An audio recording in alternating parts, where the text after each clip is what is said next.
about a captive group of students. Okay, first he said that they implied that he wants his students to regurgitate. Now he's holding them captive, which goes hand in hand with what? Terrorism, hostages. He's subconsciously painting this professor to be what? A terrorist. So not only have they discredited him, but people are already getting in their minds that with this neurolinguistic programming, now you understand what neurolinguistic programming is.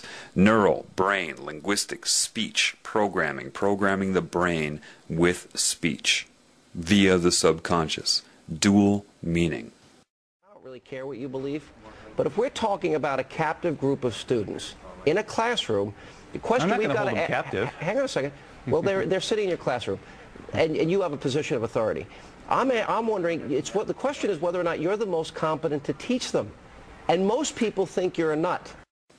Now, this one should be obvious. Isn't he a person that's in a position of authority? And isn't he about as incompetent as you can get as far as love and honesty and caring about other life forms?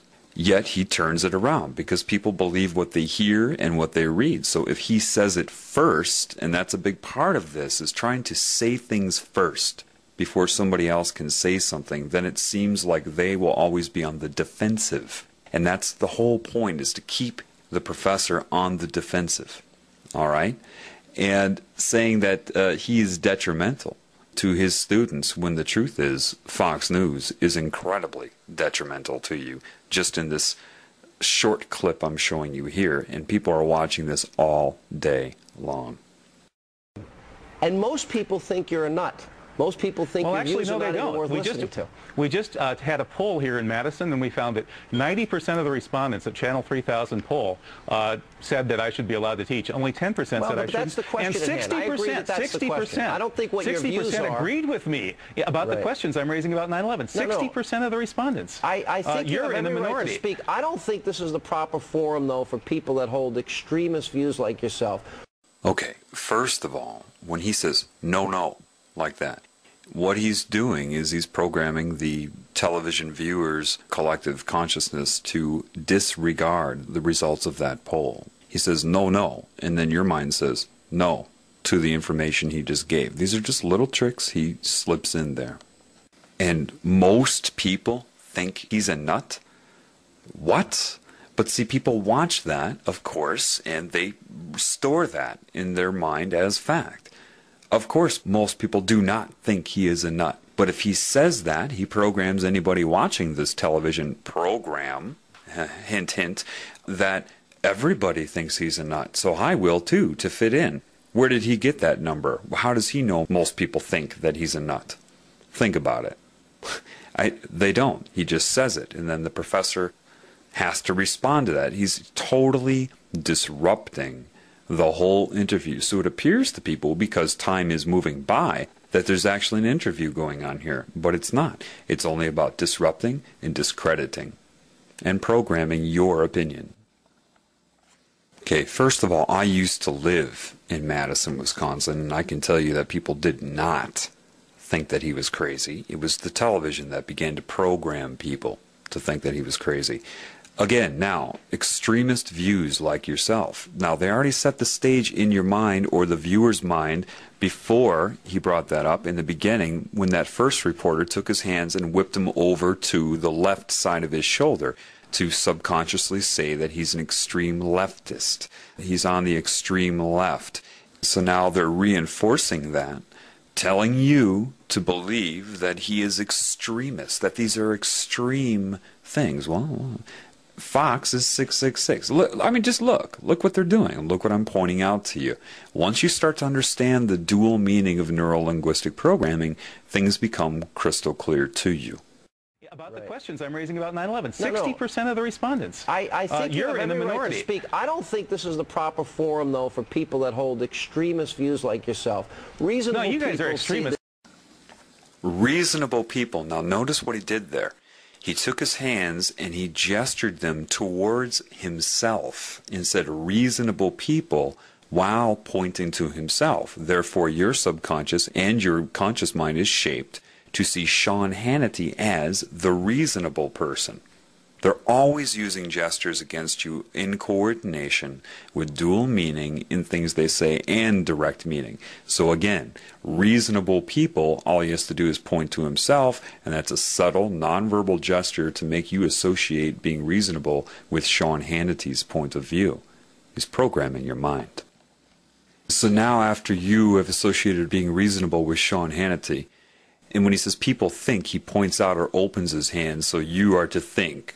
See, reasonable people, he points to himself and then opens it up to you, think. You shouldn't be allowed to teach this class. We can do a better job. People will be programmed by that. Reasonable no, you guys are extremists. Fox News is the biggest bunch of extremists on the planet. But reasonable people see you as an extremist, and I don't think you're the most appropriate guy to teach that class. My guess I don't think you're the most appropriate guy to be on the airwaves spewing your venom. And the professor got it right. You can see the look on his face. He says, spewing your venom. That's exactly what he's doing. The problem is that you can't get all of this out in an interview. For example, say I was on an interview like this. They would be doing all the same things to me. All I would be doing is calling attention to everything he's doing, and then he would sit there and argue with me. Nothing would ever get discussed. This is how they take advantage of people. Look how long it's taken me. Do you know this clip is only like 2 minutes long normally? But just to describe 2 very short minutes of media to you, look how long this is taking. That's the problem. That's why I haven't done it before, because I can sit here and explain it to you, but you need to open up your eyes so you can see it for yourself, because it all happens way too quickly. If you try to explain something that happens in a 3-second period, if you're not educated on that, if you're not aware of it, it will go by way too fast before you can bring somebody up to speed to understand what's going on. This is why I had to break it down for you, but I still can't do this with everything I see, because this is everywhere. This is common. This is always going on. And it just, you need to educate yourself, but you need to become aware. Again, dual meaning, neurolinguistic programming, gesturing, association of concepts and beliefs to link them, anchor them in your mind, to misdirect your perception, your beliefs, and your ability to perceive reality in general. Class, my guess I don't think you're the most appropriate guy to be on the airwaves spewing your venom throughout this country. I think you guys should be taken off the airwaves because you are the guys who are... We don't want to silence anybody. You teach, we'll do Hannity and Colmes. Thank you, Professor. Coming up, we'll have a... We don't want to silence anybody. That's exactly what they have just done. Though you heard a lot of speaking going on, nothing was able to get out into the open. They completely took control of this poor man. And he's brave, okay, to get out there, lose his job, and to speak the truth. And they hound him like bees. They're using techniques that are hidden, that are sorcery. They're of sorcery in their nature. They're hypnotic. They're using negative energy, manipulative techniques, childish argument techniques.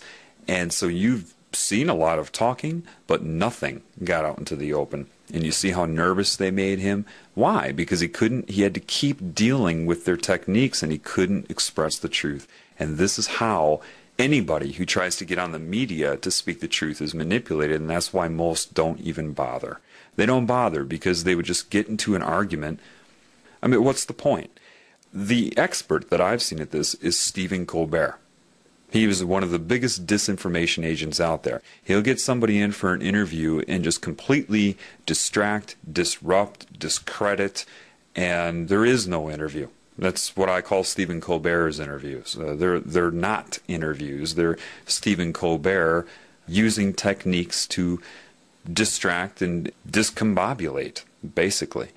So this is why you don't get the truth in the media. Even if people do get a chance at airtime, they will be interrupted, misdirected, hypnotic suggestions to the audience that are watching it.